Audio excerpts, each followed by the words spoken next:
Welcome to Habitual Excellence, presented by Value Capture. This podcast and our firm is all about helping you and your organization achieve habitual excellence via one unifying focus, one value-based structure, and one performance system. In other words, it's about helping you capture dramatically more value through achieving perfect care and perfect safety for patients and staff. To learn more about Value Capture and our services, visit www.valuecapturellc.com. Hi, everyone. I'm Ken Segel. I'm the CEO of Value Capture, and very excited on this edition of Habitual Excellence to welcome Marc Gorelick. Marc is a physician and a CEO at Minnesota Children's, one of the nation's largest freestanding children's health systems in the Twin Cities, where he has led absolute transformational work behind his values of trying to create the best care possible in a sustainable way at this moment in American medicine. It's been exciting to watch. And Marc has done a lot of thinking about what is critical to successful, significant change in an organization and the implications for him as a leader. And I think other leaders will respond to that authentically. But enough of my big introduction. Marc, welcome to Habitual Excellence. Thank you. Thanks for having me. And will you start by sharing a bit more about your background and maybe your path to becoming a health system leader at this time? How did you get here? Yeah, my path is in many ways like our path towards continuous improvement, which is not a straight line and not necessarily fully planned out in advance. Mm-hmm. My entire career has been in children's healthcare and in children's health systems. I'm a pediatric emergency medicine physician and had 25 years of academic pediatric emergency medicine practice in a couple of different places. One of my motivations as I sort of made decisions about steps in my career was always trying to have a bigger impact. I mean, I loved taking care of patients. I loved the clinical setting. I loved my colleagues. And I wanted to think of how I could impact the health and well-being of even more kids. So my decision, for example, to do clinical effectiveness research as my career, if I take care of a kid with asthma, I help one kid with asthma. If I can come up with a better method of taking care of asthma, I can help not only my patients, but other people's patients as well. And so in that spirit, I had no particular aspirations to leadership, certainly not to the role I'm in now. I probably would have laughed myself silly if you had suggested this to me 25 years ago. But I did have sort of increasing levels of leadership within the academic medicine world, and then got involved in some leadership on the hospital side of things. And I saw a path there to having an even bigger impact. I still remember the last day I actually practiced pediatric emergency medicine. One of my colleagues said, "Well, how many patients do you think you've seen in your career?" I've been doing this for 25 years. And I said, well, I did a little count, took out a napkin, did some math. And I said, probably somewhere around 35,000. That's a big number. It took me 25 years to impact 35,000 kids. We see over 160,000 kids each and every year in our system. So if I can get the system of care right, or help get the system of care right, I can expand that by more. So that's always been my motivation. And so since 2017, I've been here at Children's Minnesota, initially as Chief Operating Officer, and since December of 17, so about 6.5 years now as CEO. And just a little bit about Children's Minnesota. We are an independent children's health system. We have 2 hospitals here in the Twin Cities, one in Minneapolis, one in St. Paul, about a dozen clinics. We're the largest pediatric provider in the upper Midwest. We're one of the 10 largest pediatric health systems by beds in the U.S. And we're the market leader here in our region. And our vision, we say, is to be every family's essential partner in raising healthier kids. And as I think about our journey to transformation, it's been how do we keep doing that and doing it better? And that is an inspiring vision. And I'll next get you into talking a little bit about what you've done at Children's Hospital, but at Children's Minnesota in that direction. But I want to, on leadership, as you came up, You said you saw an opportunity to do more, and the philosophy of impacting more kids is there. What was it in you that others saw in terms of, seeing you as it made sense to move you into those next levels of leadership, or in yourself? What connected for you, not just about the opportunity to impact more people, but that you might be good at it and good at helping others get there? Sometimes I wonder that, quite frankly. I think as a pediatric emergency medicine physician, what distinguishes us as a specialty is not the diseases we take care of. There's nothing we take care of that others don't do. It's our place in the system of care and really having that system view. And I think it was that system view that willingness to look very broadly, to think about where we fit into the larger whole of whether it was the medical school or the hospital. That doesn't always come naturally to physicians. Many physicians, they get very specialized, they get really good at what they do, and they tend that can create a narrow focus. And in our specialty, we have to have a very broad focus. Wow. I am so glad I asked that question, because I think that systems view and that systems change view and how things connect is so fundamental to having the chance to succeed at really lifting the performance to support raising healthier kids. Yeah. And so that's great. So you saw the opportunity, you kind of have a framework that it was based on for you as a leader.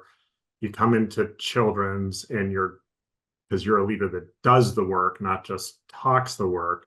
And so through COVID and everything, you've been setting a path. Can you sort of walk us through some of what that path has been for the organization and for you as a leader, some of the goals, some of the steps along the way, some of the key learnings and challenges? And then I'm going to ask you to talk about what you think are some of the key ingredients to making this kind of change successful. Yeah. Again, like my career path, I think this has not been a straight line. Although maybe to paraphrase Dr. Martin Luther King Jr., the arc of healthcare is long, but it bends toward improvement. So, but I think that, coming out of the height of the pandemic, we, sort of end of 2020, we were engaged in a strategic planning process. It's a really hard time to think 5 or 10 years down the road. I mean, we all remember it was a hard time to think 5 or 10 weeks down the road. And so we decided we wanted to focus our efforts for the next 3-year period, the strategic plan we're now finishing up, 3 years, on building core capabilities that we might not be able to look at what Children's Minnesota is going to be 10 years down the road, but we know some core competencies that we're going to need if we're going to be successful. And the 2 things that we decided we really needed to focus on, one is recognizing that we serve an increasingly diverse population, and we have an increasingly diverse population in our workforce. We need to really get good at principles of diversity, equity, and inclusion. So that's one set of core competencies. The other was around continuous improvement. Not that healthcare has ever been static. The pace of change and the lack of ability to make predictions was daunting even to an emergency physician who's used to that. That's saying something. And so we really needed as an organization to say, how can we develop a mindset and a set of tools and systems that will allow us to be more flexible, to be more nimble, to create improvements as needed in response to what felt like more rapidly changing, more volatile circumstances. So those were the 2 things that we really focused on in that 3-year period. And a lot of our journey has been around that, that continuous improvement, creating what we call the Children's Minnesota Continuous Improvement System. That's great. And so you said it's not been a straight line. So, and any leader who's tried to do either of those 2 tentpoles of work, which is, and the commitment has been so authentic. Can you talk a little bit about some of the stages, some of the effort, some of the stories, so people get a sense of what that 3-year arc has been for you as you've created those competencies? Sure. So I'd say some of the zagginess was right from the beginning. So we knew we wanted to create this continuous improvement. we'd identified value capture as a partner that can help us do that. And so we talked about the goals and the ways, right? What are we trying to get better at, and how are we going to commit to getting better at it? It was very easy. It was very tempting for us to focus on the way. Well, the goal is obvious. And so that we don't have to talk about. But in fact, it's not necessarily obvious. And I think the advice that we got was to be very explicit about those goals. Now, I should say that in our relatively recent past, just before I came to the organization, we had made an effort at trying to do something similar. We had created a lean office that was going to lead lean improvement efforts. It lasted about 2 years. It was finally being shut down for good just about as I arrived. And so I asked people who'd been there, like, what did we learn from that? Because I don't want to do that again. Yeah. One thing we learned is that we created this tool, and people were like, well, what's that tool there for? Right? We didn't have that alignment on, we're going to use this specifically to create improvement in this. So we kind of put the way in without thinking about the goal. The second thing is people don't get inspired by tools. People get inspired by goals, right? So, the Apollo, John F. Kennedy didn't say, by the end of the decade, we're going to build a rocket. He said, by the end of the decade, we're going to put a man on the moon. And so we said, okay, well, let's start with the goals. And here's where some of the zigging happened, because value capture, and they're very experienced at this, they came in with a very strong recommendation that we have a very specific focus on safety as the goal. We are going to maximize safety. That's the thing we're going to devote our effort to. And I really pushed back on that. That did not resonate with me for a couple of reasons. That was the one thing where we already had focused improvement efforts in our organization, and with a fairly high degree of success. We've been involved in the National Children's Hospital Solutions for Patient Safety for many years. Yeah. We had done a lot of work around building the culture of safety and the systems to support that. We had made what felt like fairly aggressive year-over-year 10% reduction in preventable harm. And although not every year met that goal, over the course of 5 years, we had done that.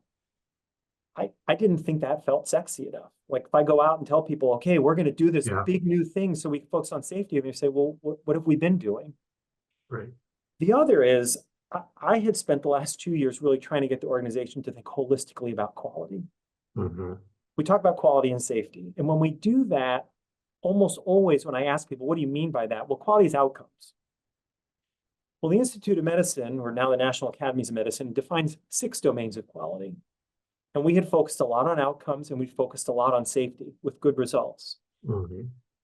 And that made us realize that we had pretty significant gaps in some of the others, things like patient-centeredness and timeliness and efficiency and equity.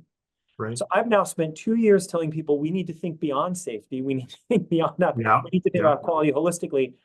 I felt like a step backwards to focus on. Yeah. So I really wanted the goal to be, we're going to maximize all 6 domains of quality. Perfect outcomes, no harm, no delays, no waste, perfect experience, no disparities. That's going to be our goal. We had some back and forth about that. And ultimately, that's where we landed. I think in retrospect, I would say that we probably would have made progress faster if we'd had a more narrow focus. But it wouldn't have felt as true to who we were as an organization. Mm-hmm. And I think in the long run, we're probably still getting to where we needed to. Maybe the curve has been a little bit slower to start and steeper to rise. But that deciding, so setting a framework, that's been my first key of success, is setting a framework that is going to inspire people and is true to who we are as an organization. And I really appreciated the partnership with Value Capture to say, we think it's really important to set out the goals and the way. You need to figure out what that means for you. We can't tell you. We can tell you what we've seen in other organizations. We can't tell you what's going to be authentically Children's Minnesota. So that was the first thing I'd say we did. Yeah. The second key was their strong recommendation, which we did follow this time, was really making sure that we are starting at the top with buy-in at the top levels, including very significantly from myself. That made sense because, again, asking what didn't go well when we tried this lean experiment 8-9 years ago that was one of the things. It was one executive's project. Yeah. The CEO was not necessarily bought into it. The other executives weren't bought into it. And one executive can't drive org-wide change. So that made sense. It also made sense, and this was kind of a sandwich approach. We need absolutely the topmost leaders buying in. We also need to focus on the very bottom. And the aha I had was, those are the two groups that are the most motivated to do this. I'm motivated to do it because I can see across the big picture where we have all those gaps and why we need to make this an org-wide effort. The frontline staff are the ones dealing with these problems every single day. Mm. So if the goal is to empower people to, when they have problems that get in the way of doing their work, to see those problems and speak out about them, to work within their team and across teams to solve that problem to its root cause, not just fix it for today, but fix it for good, and then share that so others can benefit from it.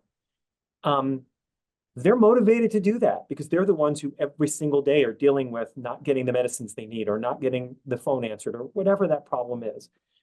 That middle layer of management is not going to be as motivated. They're not as affected by the day-to-day problems. They hear about them, they see them, but it's not, the rock isn't in their shoe. And they've got their area they're focused on. They don't see what's happening across the organization. So even if the middle management is not overtly obstructive, they're just not as incentivized to change in the same way that the executive team is and the frontline staff are. So we really focused on those two so that we could drive the culture change that we wanted. And then the third thing I would say, it gets at that culture. Yeah. We talked about wanting to build a culture. Culture is a big, hairy beast. I mean, culture, you don't change a culture overnight. And I'm an ER doc. I get kind of impatient, right? I want to see results quickly. And I think one of the things that I learned is, you know, we stepped back after some number of months of doing this, and I felt like we made rapid progress on providing tools. You know, we had this real-time problem solving, we had tiered daily huddles, we had a system to share, we had all these tools in place. We were rapidly expanding this through the organization. And we had a lot of people using the language. They talked about real root cause problem solving. They talked about, you know, help chains. They talked about rules in use. And I felt like the character in The Princess Bride who said, you keep using those words. I don't think they mean what you think they mean. There was a mismatch. It was like, okay, you're speaking the language, but that you're not doing the real work. It didn't feel like real root cause problem solving. And so I got frustrated and impatient. But what I realized in retrospect was culture is just the sum total of tools and the systems and the language and the behaviors. If we've got three of those elements in place and we keep pushing it, the behaviors will click and the culture will move. And it has eventually happened. So I think a lesson that I took from that is don't be impatient. You know, really think about where you have made progress and how that's contributing to your overall progress. And then work with that to get the result you want. I love it. So any healthcare CEO that's quoting Princess Bride or alluding, obviously is rising to a high level with the listeners, and lots of other things you've said. And I'm sure I can hear people talking about middle management and what is their piece and what might they say in thinking about that. Mark, what you said, the behaviors are now clicking in because, you know, and you counseled yourself not to be impatient, but patiently impatient in a leader can be good. Sure. But what had been some of those moments where you said, okay, it's clicking in, we're starting to see the behaviors, we're starting to see the results? Are there, you know, sometimes a leader will observe a moment, a story, and then see it as a pattern as well. So can you give anybody a feel for someone when you said, okay, finally it's clicking together for me? Yeah, I think, you know, I was doing a go and see in our cardiovascular unit. Yeah. And I was watching a nurse do a dressing change on a patient with a ventricular assist device. So it's a somewhat involved process. There's a lot of standard work about it. This person had literally written the book on this. I mean, wrote the procedure manual for this. Very experienced nurse, clearly knew what was going on. And I just watched quietly, and every couple of steps, she'd have to leave and go get something. She'd go do, right? And I was told it was going to take about 15 minutes, and it took closer to 25 minutes. And she'd say things like, "Oh, God, this is missing," or, and so we debriefed afterwards, and I said, thank you for letting me watch this. This is really intricate. It's amazing. You do this every day. Clearly, you do this a lot. How did it feel to you? She said, "Well, no, it was good." I said, "Oh, tell me, you said it would take about 15 minutes and it took about 25. Oh yeah, well, it's always this way. There's stuff that's missing." So we talked about it, and I said, "Well, what might help you? Like, how could you get it to be 15 minutes?" She said, "Well, it'd be really great if someone would just put this kit together for me so I don't have to pull it together in real time." I said, "That's brilliant. Why? Let's go talk. Let's go talk. We're supposed to go debrief with your supervisor. Let's go talk to her about it and share that idea." But that this got like, okay, if my problem is I'm trying to find stuff. If I had a standard, I've got standard work, but I don't have, but my supplier doesn't have standard work. If my supplier could have standard work about giving me what I need, I could get this done. That's when I thought, okay, we're getting somewhere. Mark, that's such a great story, and it shows so much, including, CEO on the front line, not just saying hi, not just on rounding what are your challenges, but actually watching the work and honoring the work, and then helping make some of the system connections you're talking about. And, it I'll occurs tell you to one me. of the things I learned there, Ken. Mhm. I was so tempted halfway through to say to her, "Why don't you have somebody give you a kit?" Right. But I bit my tongue and I waited to get her to that realization. Because coming Yeah. from me, it'd be like, well, yeah, it's easy for you to say, or, well, that's not going to happen. But she came up with the idea.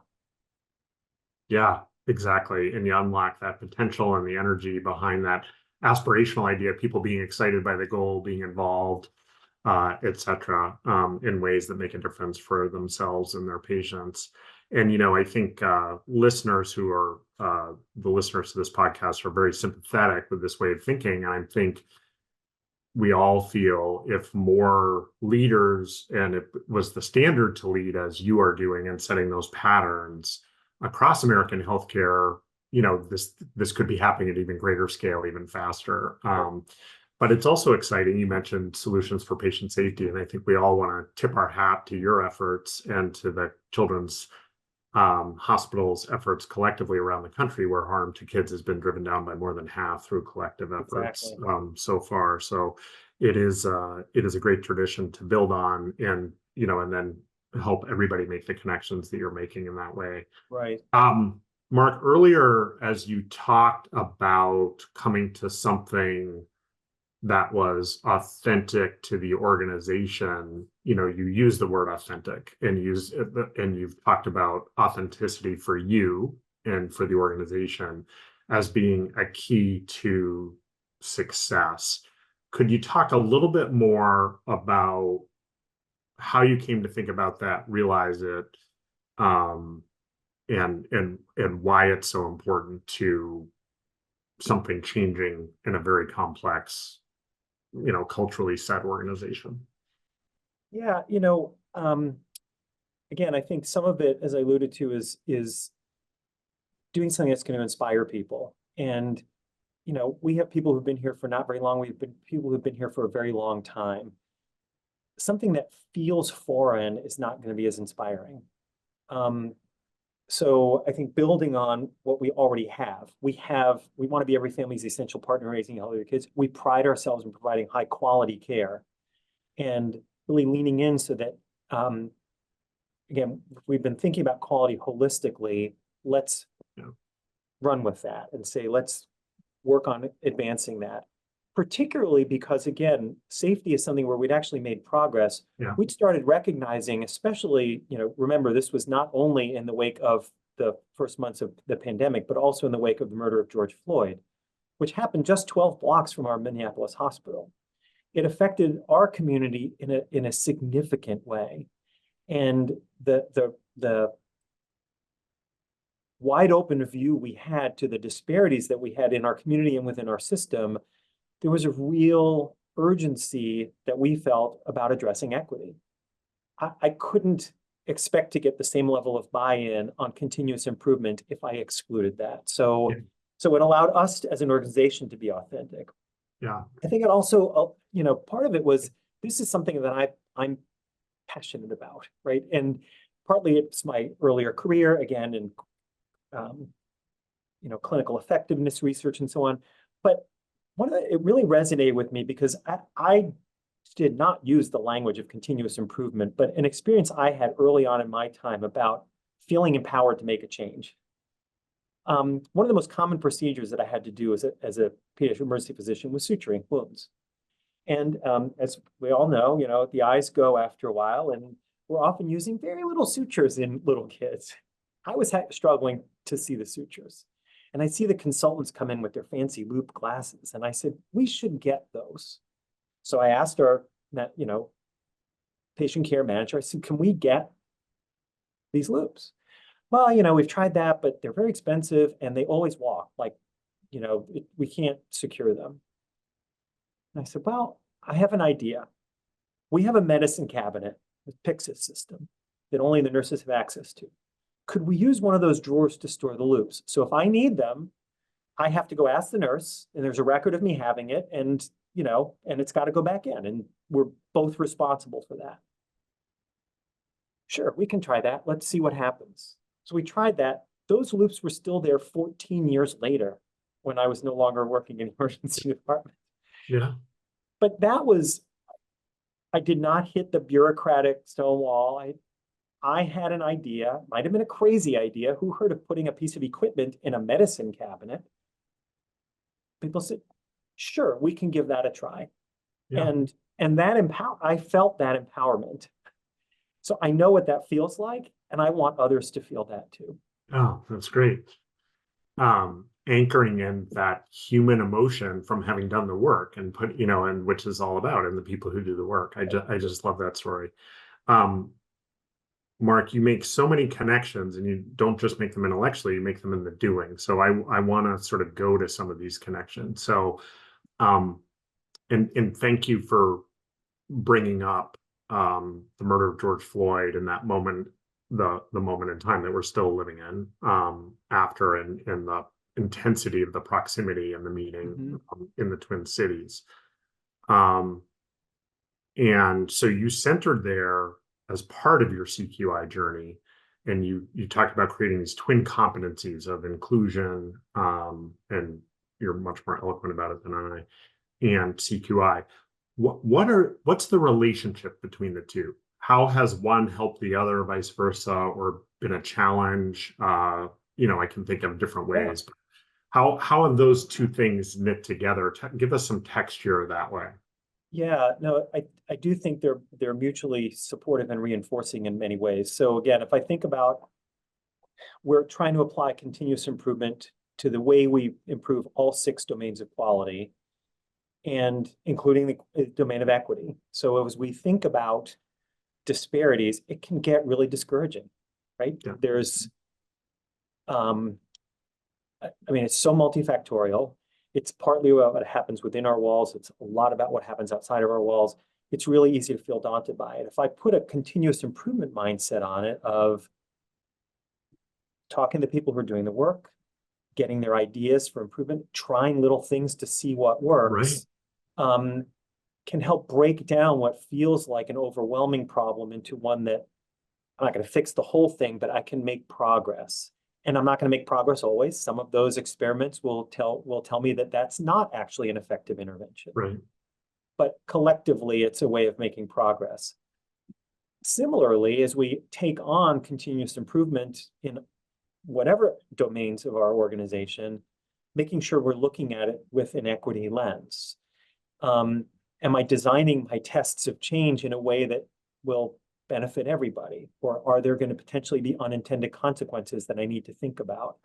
So they do become mutually supportive in a way that I think has been very important. Oh, that's great. Yeah, and they And a great example, we've been able to apply continuous improvement in all of those domains. So we set out what we were told by our board was a very aggressive goal of increasing the proportion of our workforce that identified as people of color. We were at 19% in 2019 and 2020. We were looking by the end of our strategic plan to get to 32%. And one of our board members is head of HR at a Fortune 500 company here in town and said, that's really aggressive. We said, yeah, but we'd rather aim high and miss. We're at 33% now. We still have 8 months to go. Terrific. We used continuous improvement principles to do that. Right. We trying things, seeing what we learn, whether it's how do we get trying little tests of change to get a wider applicant pool, trying tests of change to promote retention. So it's not just cost savings. It's not just safety. It really is across the board that we're thinking of that way of doing things. What a beautiful and hopeful application. And, you know, one sense is it gets you moving faster, it gets you learning and improving faster. So it's both reducing the risk and then sort of increasing the likelihood of success. Right. You don't have this, you know, we see it across so many health systems of agonizing for years to come up with a perfect plan and a PowerPoint that, you know, people have been scared to implement. And we sort still of the do a opposite lot of that. that, right? Yeah. This is a journey. But It is when we can, thinking, look, we don't have to, let's just try this thing. And if we do, so our hypothesis was if we go to this People of Color career fair, we will identify applicants for positions that we've had trouble getting underrepresented minority applicants in and get some hires. So we went to the first one and we had like 20 inquiries and we hired 3 people. I said, that's awesome. What did we learn? Well, we learned that if we have a way for them to actually send us their resume right on site, some people will follow more. So we did that. And then next year we had 40 applicants and 10 hires. And so it's just, but it's that iterative process of trial and error. No, that's great. And the method, and again, I'll draw it out. Dr. Gorelick is using the terms we, and Mark leads from the front on all these things that are most important. So when he says we went to the fair, my guess is you were at the fair, and you know, always you were at the front line, and absolutely, and I think that's really important. Yeah. Putting where your feet, where the message and the focus is. Another connection. You talked earlier about when it was hard to see around the corner coming out of COVID, you decided you were going to create these twin linked, energizing each other core competencies of continuous improvement, everyone every day, and inclusion and equity. And now you said it took a little longer maybe than you hoped to get to the point where you wanted, but you're going now. And let's go back to the link to strategy. Where do you find yourself now? How do you think about now having those engines at your disposal as you think about, the leader's job to look around the corners and see where the organization might go next in terms of what work to do, where to do it, that kind of thing? Yeah. So, our current strategic plan, the one we're just finishing up, is built on 3 pillars. And that middle pillar is what we call Thrive, which is really about building the core competencies. And the 2 that we were really focused on there was building continuous improvement and building diversity, equity, and inclusion. We're now finalizing our strategic plan for 2025 through 27. We do have a longer 10-year vision. We now say we want to be the premier provider of pediatric specialized care, and we want to be differentiated on experience. And we've defined experience as multidimensional. So the core competency that we're now building, we've kept the same pillars. And in that Thrive pillar, although we've turned them on their side, so now it's actually a rocket ship going this way towards the star of experience. Nice. The competency we're building is around experience. What we have literally drawn as the engine on the side of the rocket are intertwined continuous improvement and diversity, equity, and inclusion. And it's interesting because when we first laid out our current strategic plan and we proposed a project around building continuous improvement, one of our board members said, well, continuous improvement is not a project. It's just the way you do stuff. Mm-hmm. Ultimately, we hope it will be. The project is building the systems and the culture to make it the way we do stuff. Yeah. just like any, engines require maintenance, so we still need to maintain our efforts to keep up the pace. But we're now at a point where it's no longer a project to build it. We're maintaining that engine, and that engine is what's going to propel us, towards that goal of differentiated experience. That's great. So these are engines that will propel you, that you can just aim in the direction the organization decides to go and get there faster, sure. And again, whether we call them foundational, if we had them still as pillars, they'd be the foundation, but that concept of, but they still require maintenance. You have to maintain your foundation, you have to maintain your engine. So it's not like we're no longer putting effort into getting better, because that arc, we're still a ways to go on that arc. Let's be clear. Still quite a ways to go on that arc. Yeah. But we're now in a position where I think we can take for granted that we're making that progress, not take it for granted that we still have to pay attention to how we make that progress. Right. That's the moment it falls apart. But so the humility and the openness and transparency is a key part of it. And so welcome to hear and hear you model. Another connection you made earlier that I just want to touch on is you alluded to an earlier, well-intentioned and I'm sure extremely competent, well-meaning effort to get going years before you came that didn't take. And you alluded to the role of the process excellence team or performance improvement team. And you've been very clear, actually, and very eloquent on sort of who has to own the change for success to happen. Could you share some of that with the audience in terms of how you think about that and how you make sure the organization is thinking about it right? Yeah. Early on, when I first started in Children's Hospital, Wisconsin, as medical director of the emergency department, one of the things I was responsible for was submitting our annual quality report to the quality committee. So I hadn't done that before. So I asked one of my colleagues who'd been there for a while, how do you go about that? What advice do you have? He said, I let the quality department do that. I said, oh, that's interesting. He said, yeah, the quality department, they're in charge of quality. And I just looked at him. I said, no, they're not. I said, quality is just the result of the work you do. You're the one doing the work. They're not doing the work. You're responsible for quality. Your docs are responsible for quality. You can't give up ownership of that. I mean, it was kind of a tense conversation, like, whoa, back off. But it really struck me, like, the quality department is not in charge of quality. They don't take care of patients. They don't deliver services. Their job is to help me. And I really liked the way a chief medical officer I used to work with, Mike Gutzeit, said this. He said, we have two jobs: taking care of patients and getting better at taking care of patients. That's our job. I do feel like the way we set up our prior effort, we put this improvement office in place, and it was like, oh, improvement, that's the improvement team's job. No, our job is to get better at what we do. All the domains of quality.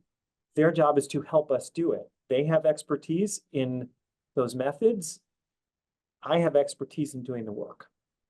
And I feel very strongly that the front line, whether it's clinical or non-clinical, the person doing the work owns the quality of that work. And that's empowering too, right? Yes.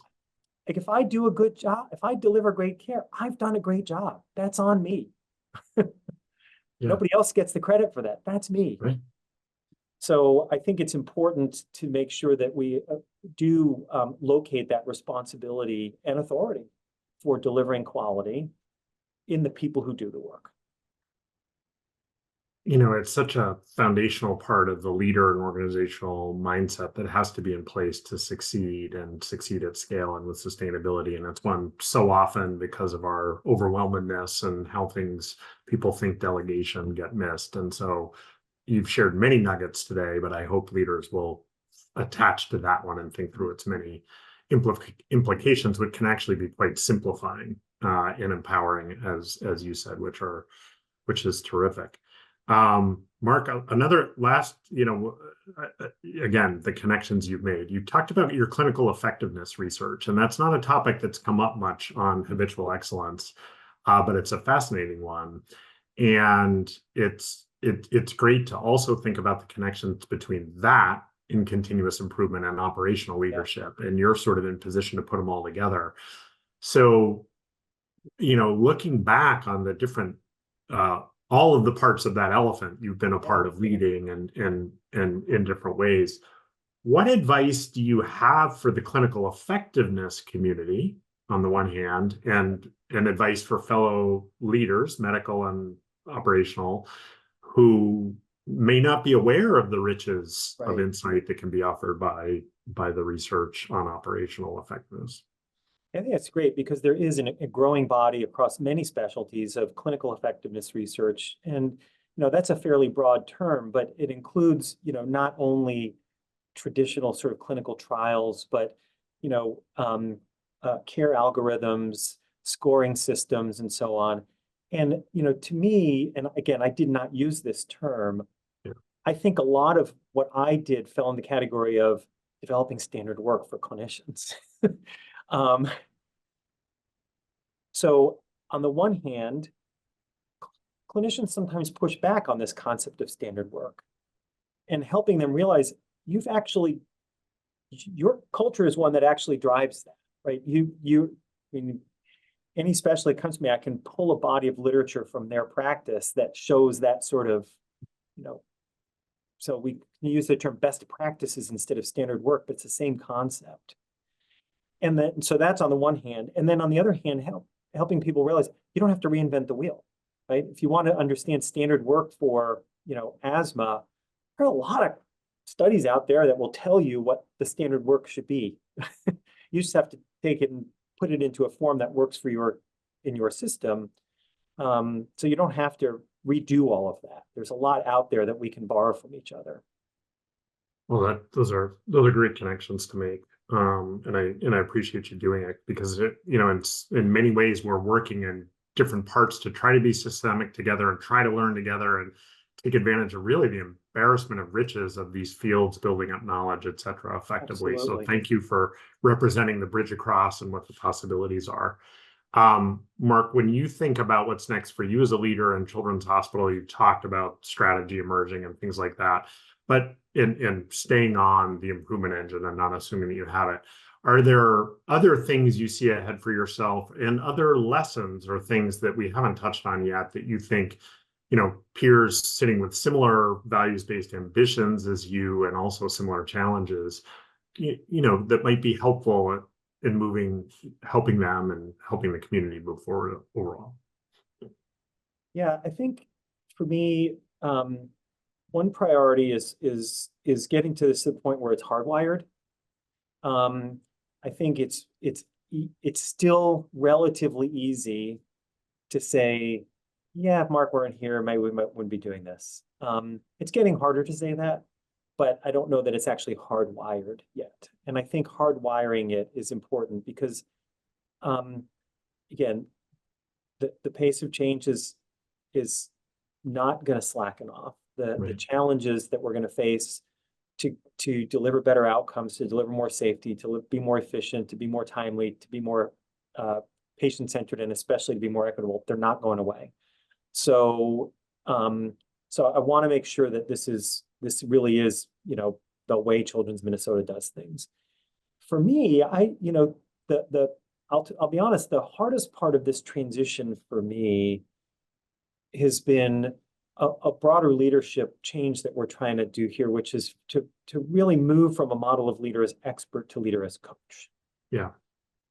And in healthcare in particular, expertise is so valued. So many people, especially clinical people, first become leaders because they're really good at what they do. And you asked earlier, like, what did someone see in you? They saw I was a really good ER doc with a good publication record. I mean, I had no record of leading.